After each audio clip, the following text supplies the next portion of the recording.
Okay, I'm not really for sure, so hold on, let's check. This really messes the video. Oh, it is. Okay, well, y'all can't see that. Did I get the bloopers of you like? Probably. Okay, so this is the deal. Today we're gonna go over the research paper. Y'all listen, literally it's recording me getting onto y'all. So this is forever like it's there. Okay? No. Anyway, so we're gonna go over the research paper. There's been a lot of questions about the research paper. Some to the extent of, what, we have a research paper? I've had that happen. When I gave you the annotated bibliography stuff, on the very front of it was the instructions for the research paper. The reason why is because the idea is that the annotated bibliography is your research, where you compile your research. And once your research is compiled, you then use that research to write a research paper. I've had some questions about like the idea of, well, my topic was over, I'm just going to make something up. My topic was over Paul McCartney, and I just want to write about the Beatles in general. Unless it is a topic in which you can use the exact same research that you garnered for your annotated bibliography, then it's stretching too far. If you have to go out and find more articles, which why you would want to do that, I don't know. But if you have to go out and find more articles to truly address your stuff, or your topic, then you're stretching it too far. So let's talk about kind of what the research paper is all the way around and the instructions. You will have a quiz at the end of this because the majority of you are not listening. Yes, I'm talking to you people at home too. The first thing, the thesis, the claim, the assertion. As I told you last time, these are all basically the exact same thing. They use the idea of a claim or an assertion when they talk about the idea of an argumentative essay, but you could easily make the argument that every essay is an argumentative essay, except for maybe expository. And even then you might still could. Considering the fact that you are postulating a idea that is paired with an opinion, that if it's a good thing to discuss or talk about in your paper would be arguable. But they're basically the same thing. A claim is when you have your subject and you make you postulate a hypothesis or an opinion or an idea about that subject. Exact same thing as a thesis. An assertion is when you assert that this happened or this happened in your topic. Pretty much the exact same thing as a thesis. So I don't want the wording or the verbiage to confuse you, okay? It's pretty much the exact same thing. They all entail a subject, they all entail an opinion, and they all are the focal point of your paper. That is the goal of your research paper, is to prove your claim, your assertion, your thesis. The only reason why I even bring up claim and assertion is because this is an argumentative paper, an argumentative research paper. So those are typically the terms that are paired with argumentative papers, is the idea of claim and assertion, where a thesis is typically paired with analysis. But essentially, that is what you're doing. You're going to utilize, yes, rhetorical strategies. You will utilize, you don't have to necessarily think, oh, I'm going to use logos. But when you use credible sources to help support you, you're appealing to logos. So yeah, you will be using rhetorical strategies. I'm not going to go through in there and be like, they didn't have any propaganda in there. I'm not talking about that. Just your natural argumentative nature will appeal to various strategies. You'll use your source materials. Because I cut it back from 5 to 3, you'll have to use all 3 source materials on your paper. And the events that happen, the person, or the topic. So let's show you an example. Yesterday I looked up Jimmy Hoffa. If you don't know who he is, this will give you a little idea. I'm not giving you a whole background about Hoffa right now. He disappeared a long time ago. He was murdered.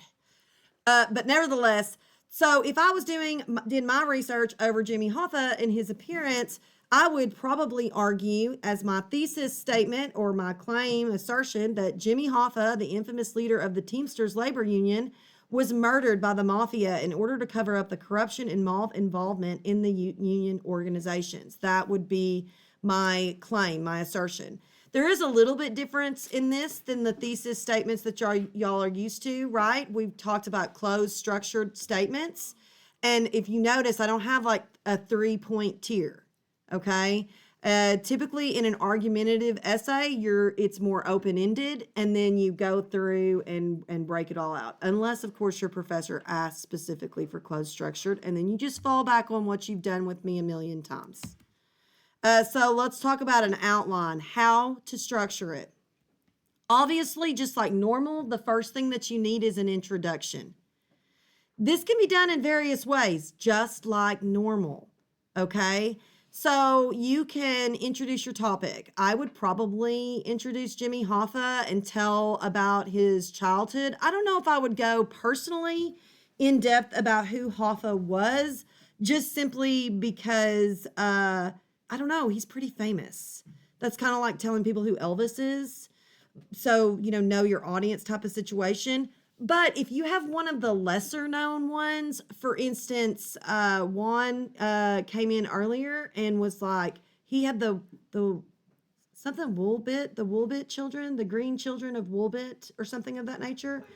Who knew they were apparently like legit green children in the medieval times? Weird. But nevertheless, I didn't know anything about them. So telling a little bit about what it is at the beginning is not a bad way to start. If you've got Jack the Ripper or the Zodiac Killer or some of the super, super infamous ones, yes, you can still start a little bit telling about who it is, but I wouldn't spend half a page giving me every detail about that, because most people know that. It's fairly common knowledge.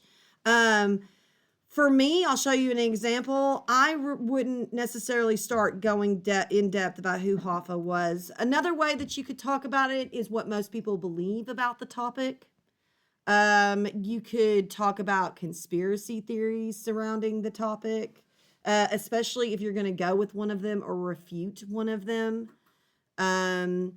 You could talk about, I'm trying to think. I think that's all I got that I can think of. You could start with an infamous quote in regards to the topic, like take the Zodiac Killer. He wrote those letters. You could pull a line from one of his letters and start off that way. There's a lot of ways that you could introduce this. So use your brain and think.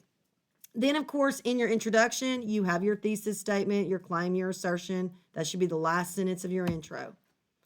The next thing that you would have is your body paragraph. You essentially need a topic sentence. This would be your focal point. So, for instance, if I'm doing Hoffa, my very first focal point, and I did this in the example, if I remember correctly, might be about his connections with the mafia in general, right? That'd be the first thing I want to prove. The mafia killed him, so I need to prove that he's connected to the mafia, or I think the mafia killed him. I'm asserting that.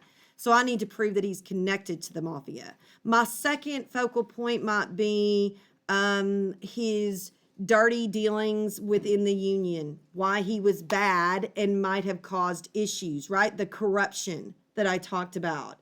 My third focal point might be the idea of how it was coming to light. And, why do you need to cover it up? Why do you need to murder him and cover him up if it's not coming out to light, right? Different things, depending on your crime, will set your paper up differently. If I was doing Juan's and the green children, I would probably start off explaining just how, like, where all the stories, the folklore, because at the little I looked at with him, there's some it may not have even been true. It was originally recorded in a book, and some people believe it was fake. It's folklore connected to fairies. Some people believe that it was like a scientific thing. Some people believe it was aliens. I might go through break it down by theory. Okay, if you have a big conspiracy theory one. various ways. You just need to consider, remember again, with each one of these, imagine if you were writing that closed structured thesis. This is my first point. This is my second point. This is my third point. All three of them are going to be used to prove my idea. What's my 3 ideas of evidence? Okay, so to speak. My evidence, maybe not legitimate evidence. Yes, Carmody. Those are, is one body paragraph and then the next body paragraph? Yeah, they're exactly the same. The topic sentence, 2 and 3 are the same. And you would continue, I think I included that. Yeah, basically you could continue in that way. I would start with a standard 5 body paragraph format. This is not something you have to stick to, okay? As you write the paper, if you end up having 4 paragraphs, an intro, 2 bodies, and a closing, that's fine. Or if you end up having 6, that's fine. But a 5 body paragraph is typically a good starting point because it's easy to both expand or decrease depending on how much you write in each paragraph. But yeah, they're pretty much the same. You also need to keep in mind that your body paragraphs are basically essay format. You have your topic sentence, which in your essay is where you answer the question. My topic sentence, you get that, Alberto? Is my address, my evidence for the topic, my thesis, right? Or my address to my thesis. Then you have a little bit of explanation. Then you have your support. And then you have your explanation of your support. How does that further prove your thesis or assertion? You're still doing little essays within, well, I guess they're not little, but you know what I mean, within your body paragraphs. So as an example, it's just an outline, so it's not like I wrote the whole thing. So I said that I would do background on Hoffa. At opening with him being a family man. He was a big family man. He was big in the community. Hoffa was a popular guy. People loved him. And giving back to his community. And I would lead into his leadership role of the union. Essentially, I'd start off playing up his image. Before he went down and was murdered, they believed that his body was possibly literally disintegrated in a vat of acid. Or that they put him in the foundation. Yeah, that was a theory too. Yeah. Anyway, but before he had his terrible demise, for a while, Hoffa was really loved. The union workers really loved him. He was an everyman's man type thing and was always ready to listen, always out in the community shaking hands and kissing babies. I would start with that idea because it's super the opposite of what you think that this guy's life is. It's like an ironic twist, and that's the direction that I personally would start with on it. As far as my thesis, it needs to connect to my opening, regardless of this endearing public persona, which I may change this if I was actually writing this. It's just to start me off. Jimmy Hoffa, the infamous leader of the Teamster Union, was murdered by the mafia in order to cover up the corruption and mob's involvement in the union organizations. Then I'd have my first body paragraph, my topic sentence. Okay, so essentially, I need what I'm going to talk about first. While the mafia involvement ultimately brought about Hoffa's gruesome demise, it ironically served him well in his early years, fueling the corruption to come. So I'm just going to focus on the idea of his mafia involvement. Where do they see it? How is he connected with them? All that kind of stuff. My quote, this came from an article that I actually went all through. Instead, they approached an employer, either enroll your workers with the union or we'll bomb your trucks. Notice that QTD. A lot of people ask me about this. This means that the guy who wrote my article, his last name was Wright. Wright quoted another article. He quoted this from something else. And so I still say Wright because my source is this guy, not the original source. But I let the reader know that this is actually quoted from something else. So just so you know, if you do not know how to do that, that's how you do that. I also want you to pay attention to the fact that quote, I'm going to use and manipulate that within my writing. Which we're going to go over in just a second. You are not spending each body paragraph breaking down your articles. I do not want to see that. Okay. So in regards to what you are not doing, You are not spending each body paragraph discussing the different articles. This is not a situation where you open up and you give me an explanation of what your topic is, and then first body paragraph, you're like in, I don't know the guy's name. In Jonathan Wright's article, he talks all about, and then you tell me all about that article. And then the second body paragraph, you tell me all about that article. And the third body, that's not what you're doing. You are using the articles for support. Think of them like when you analyze a novel, you write all about the novel, and the quotes that you pull from the novel, you're using for support for your idea. That's essentially what you're doing. You just got a bunch of little different novels or articles that you're including for your support. Giving a general explanation of what the topic is and what happened. You are supposed to take a stance on some aspect of the topic. Make a claim, make an assertion. You are supposed to do that. Yes, it is fine if you give me some explanation of what the topic is. That's totally okay. But that's not what the entire paper should be. It's not just telling me these were the Zodiac murders. This is the Zodiac, what happened. If I was doing Zodiac, I'd probably argue who he was. Or maybe I might actually argue what happened to the Zodiac killer, because he did just kind of drop off, right? Whatever you want to argue there. If I was doing Jack the Ripper, I would probably argue against the newfound evidence, because I finally looked it up and it's crap. A hairdresser. Did y'all look up the profession of what the killer supposedly did? They were a hairdresser, and the evidence was a shawl that they found inside her apartment. Sweeney Todd. That's all I'm gonna say. Yeah, but that was a fictitious novel. No, it was a hair on a shawl inside that was found, that was part of her apartment stuff. So, I mean, it could have been left there by him way before. Like, it's not very strong. I would probably argue against it. Anyway, forgetting how to correctly do in-text citations. This has become a huge problem. I've noticed it more and more and more and more and more. The first place I noticed it was with your first set of short answers. By your second set of short answers, it got worse. I don't know about this annotated bibliography, but I do know that apparently the idea of how to cite something has fallen out the side of your brain. So the way that you do a works side of the page is the author's last name, and that P stands for paragraph. I didn't want to put P number, or page number, sorry.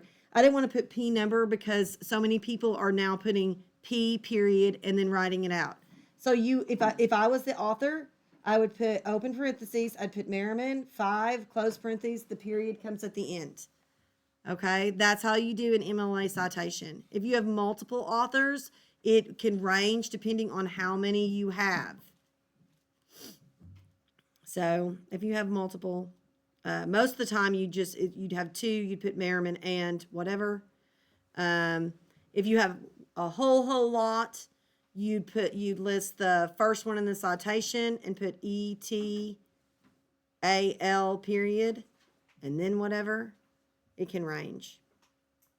Okay, so overview of the thing in general, just your overview of your directions.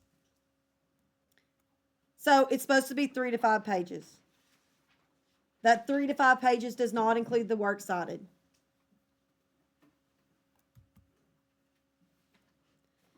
You need to use at least 3 outside sources.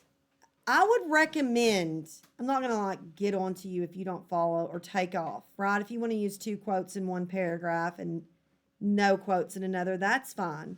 But to me, the easiest way to do it is just 1 per body paragraph. Like you pull 1 quote from 1 article per body paragraph, but you do not have to do it that way. That's just a recommendation. But you do need to use all 3 of your sources. Heck, I guess technically you could use one of your sources in your intro or your closing. You can use more quotes than that, by the way. You don't have to use just 3. Make sure to have an arguable thesis, claim, or assertion. Again, don't just explain the topic. You need to make sure that you have that. It needs to be in MLA format. This question has blown my mind. I've had it so many times just recently. Somebody just the other day held up their paper, looked at me, and like they had it on their computer, and they said, "Is this okay?" It was 1 giant paragraph, clearly written in some crazy font, like, I don't know, Boulder Dash or something. Like it was huge wording. There was no spacing. It was not double spaced. Their name was not on the top of it. It was just bad. And they said, is this okay? And I looked at them and said, that's not MLA format. Oh, we have to do that? I don't know. Somebody get the door for Carter. You've only had to do that all year, but okay. Okay. I mean, no first or second person. Again, while it is supposed to be your claim, your assertion, you're supposed to state it like a fact. Do not speak to the reader. Don't say you, and do not do first or I, me, my. Don't do that stuff.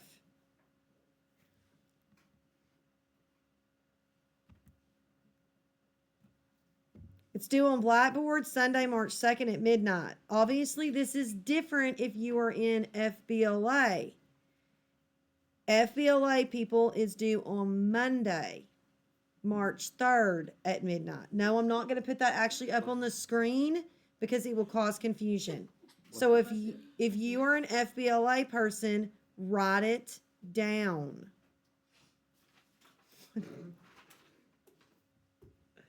So let's do your quiz.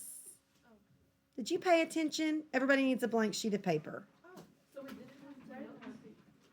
The notes are for you so you can quit asking me the same questions 400 million times. You can use them on your quiz if you want to. You will get 1 point added for every question you get correct. So this should be a great grade boost. 1 point added to the research paper? I'll just create a little assignment and make it worth 0 points and plus, whatever. Yeah. For simplicity's sake, could I just use a note card? No, I'm not. No, get a sheet of paper. Oh, we have it. I have paper right up here if y'all need it. And there's a pencil. Okay, the first thing that you need to do before you do anything else is write your first and last name, your class period, your section number, the date, which is 2/27, and the title. You should put, did I pay attention? Question mark. That's a great title. You do not have to write out the question, just the answer, and I do not care if they're incomplete sentences. I just don't want to answer the same questions over and over and over and over again.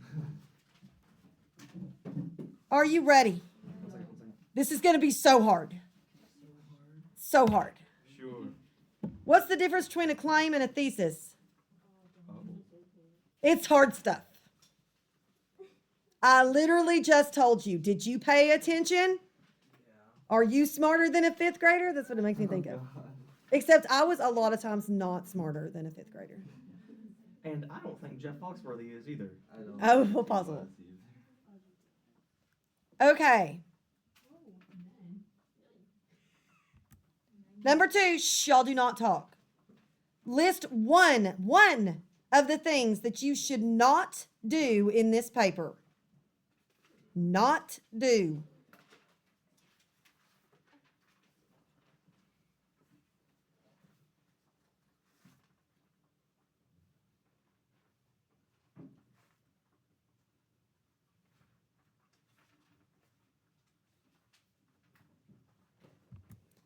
Number 3, how many sources do you have to use within the paper? Told you this is really hard stuff, so I hope you really paid attention. I'm losing hair. Are you still recording? Yeah, but look how cute it is. You did really good. I really do like the background. Isn't it adorable?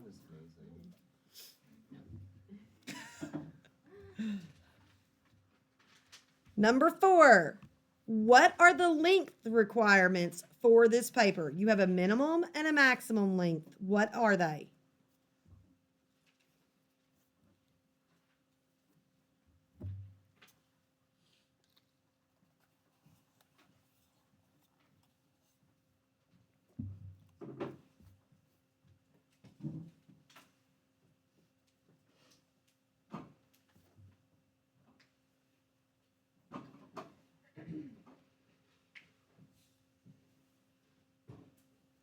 Number 5, write out this sentence. English dual credit is the best class ever. Write that out. English dual credit is the best class ever. Put an exclamation point at the end too, like you're yelling it. Gotcha. Then I want you to add a fake citation onto the end of it in the correct format. The writer is Harry Houdini, and it was found on page 375. He's a famous person, too. He's the one who got over. The one who got. Yeah, he's Houdini is a magician, a famous magician. Drowned in a river. Yeah. Because he locked himself in a what is? You what was win that? you win stupid prizes by playing stupid games. Yeah. Yeah.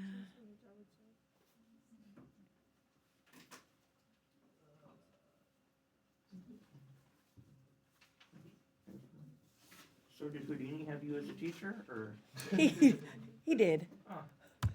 it's been that long? Huh? Number 6. Wanted to put the quotations. Yes, it's a quote. Number 6. How many overall paragraphs are you organizing your paper around? How many overall paragraphs did I say would be a good place to start? Because you could make it larger or smaller. You could decrease it or increase it.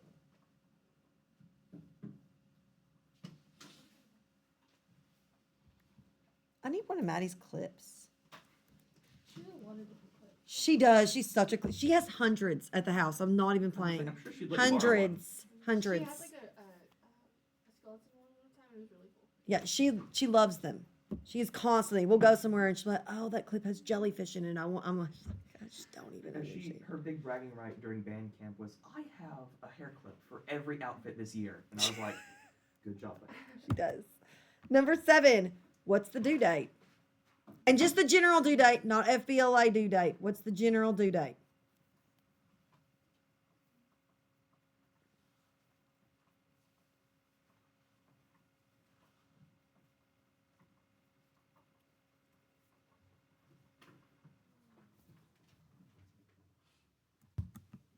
Number 8, FBLA students have a different due date. What is their due date? That's probably the hardest question on it because only FBLA students probably wrote it down.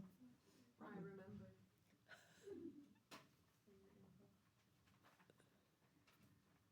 I will say, you wrote down the research paper, you did? I did. I will say that I'm glad that both you and Francisco utilized your resources around you. But again, we all do not listen when I talk. Number 9, what format should each body paragraph follow? Like the overall format. I was like, they're all little mini what?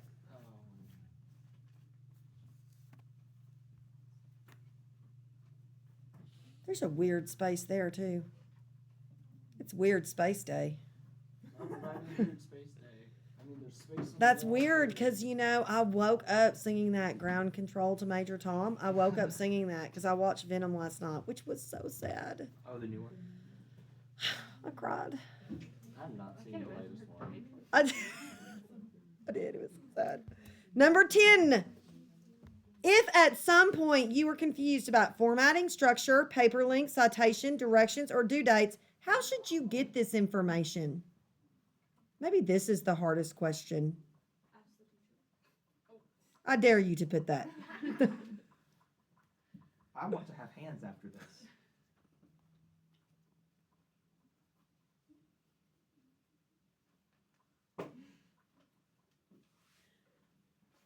You said 11 questions? It's 10. I think it's 10. Did I say 11? I did say 11. It's 10. I think I did 11 for, at least I think it is. Let me, yeah, it's 10.